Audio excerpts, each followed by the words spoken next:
Gente, eu tenho pensado muito em produção de conhecimento, em ciência, eu penso em epistemologia, enfim, então... Mas hoje eu queria trazer para vocês, até para provocar a gente a pensar junto, queria contar uma história para vocês e a partir dessa história costurar um pouco com a proposta que o Vercors fez, enfim, que o colégio como um todo, que a escola como um todo está provocando a gente a pensar.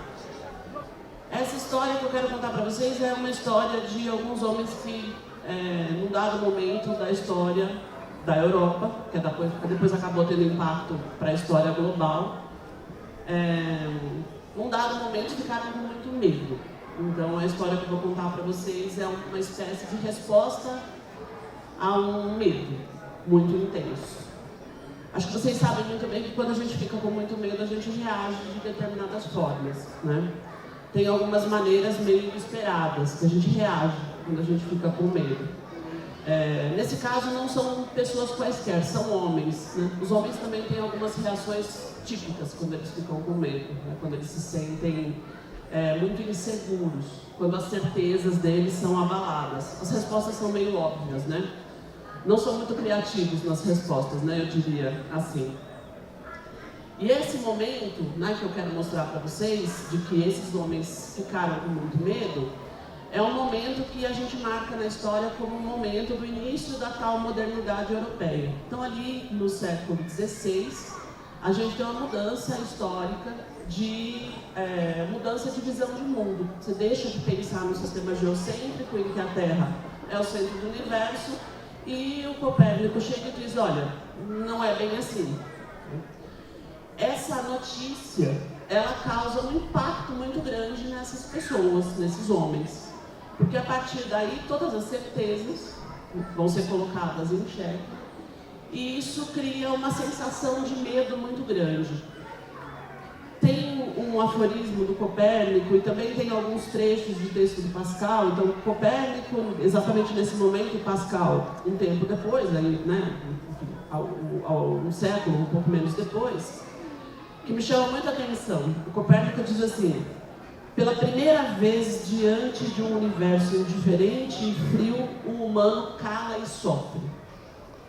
Por conta dessa notícia, por conta dessa notícia de que agora a Terra não é mais o centro e de que nós só somos uma bolinha ali no meio de que não há centro e de que nós não temos, afinal de contas, tanta importância assim.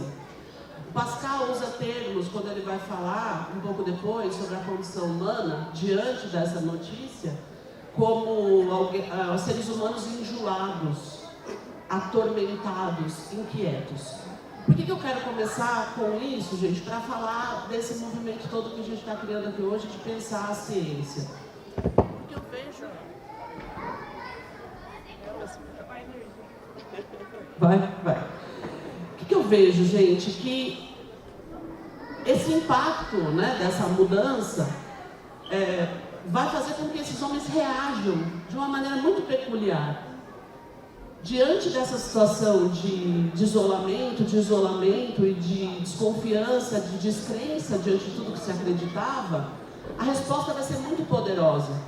Vão se criar depois disso uma série de teorias para se tentar reverter um pouco essa situação, quase como um mecanismo de defesa. Eu preciso a todo custo mostrar que não, que eu sou sim o centro do universo, que eu sou sim muito importante, que eu sou assim muito forte, né?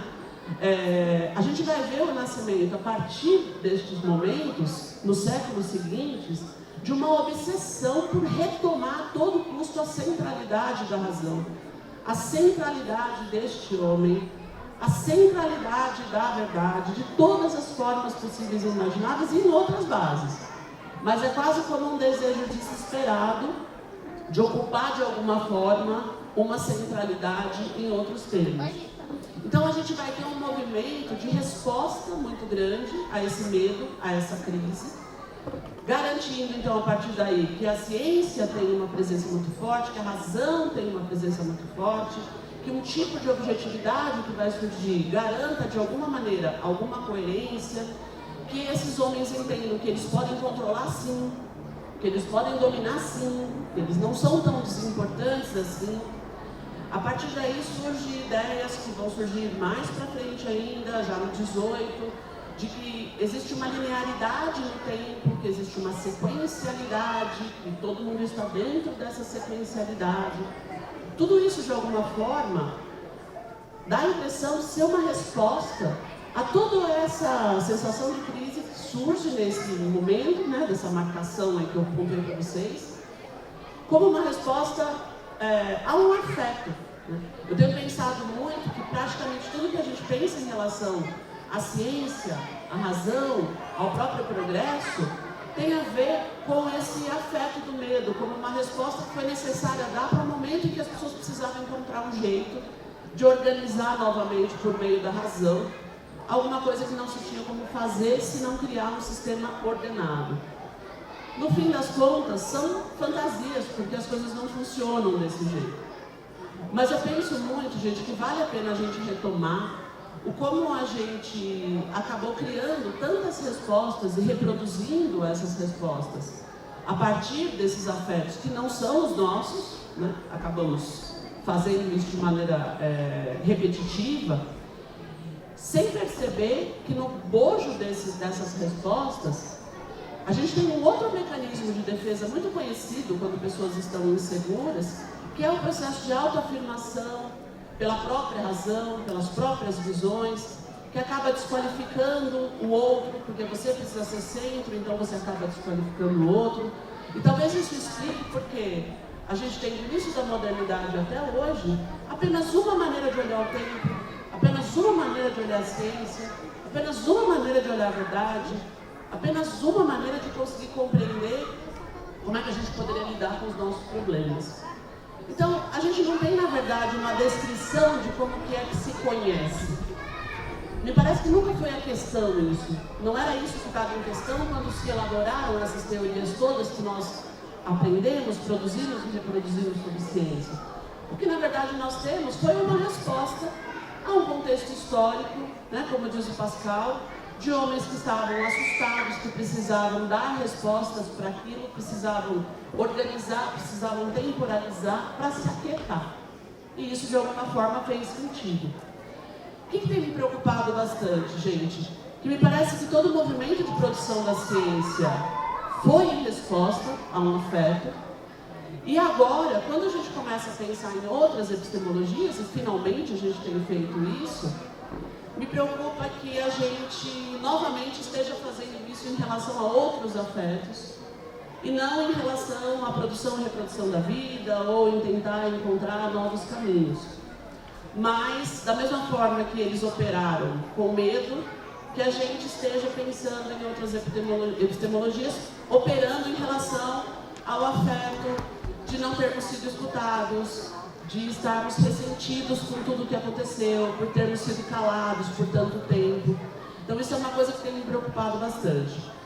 Eu trabalho muito, né, na produção que eu faço, com a ideia de descolonizar o pensamento, de descolonizar o conhecimento, de descolonizar epistemologias.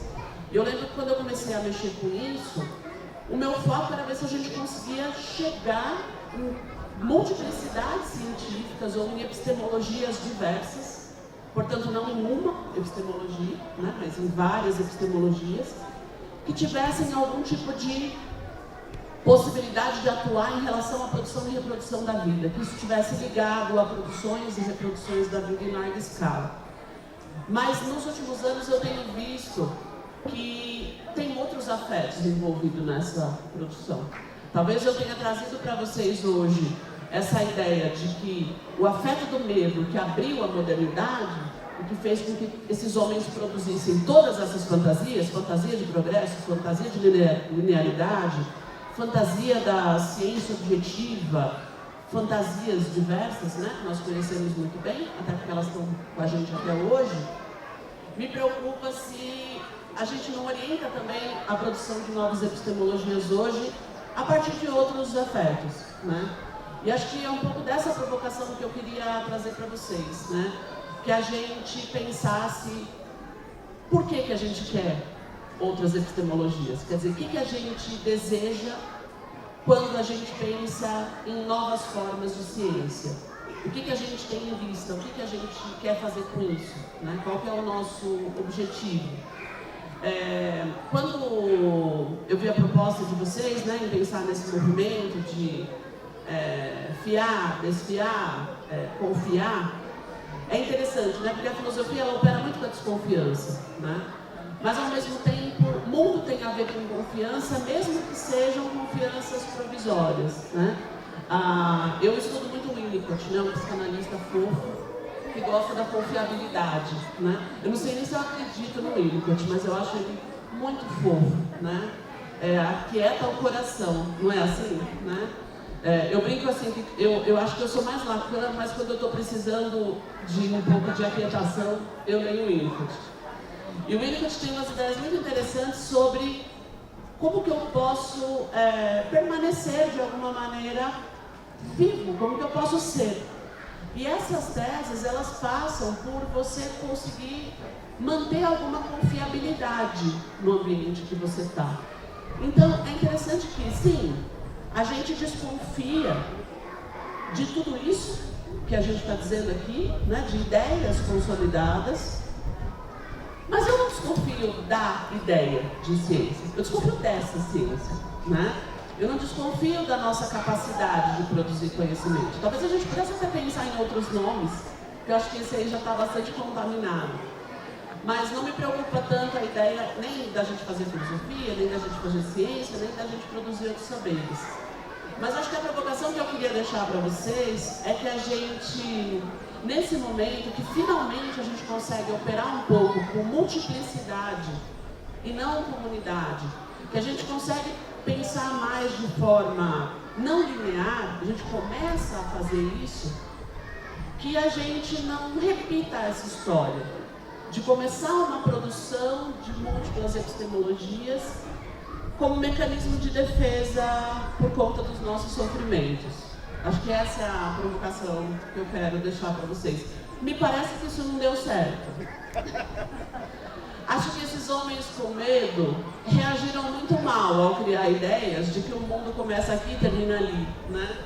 Então, eu estou meio preocupada que a gente produza conhecimento agora com os sofrimentos somados de alguns séculos, entendeu? Eu acho bom a gente não fazer isso. Eu sei que está difícil, gente. Eu sei que a gente sofreu muito, né? Mas eu não sei, talvez a gente tenha que pensar em outras formas que não seja descontar desse jeito, né? Ou seja, encontrar outros caminhos. Depois a gente conversa mais na hora que a gente for bater um papo. Obrigada, gente.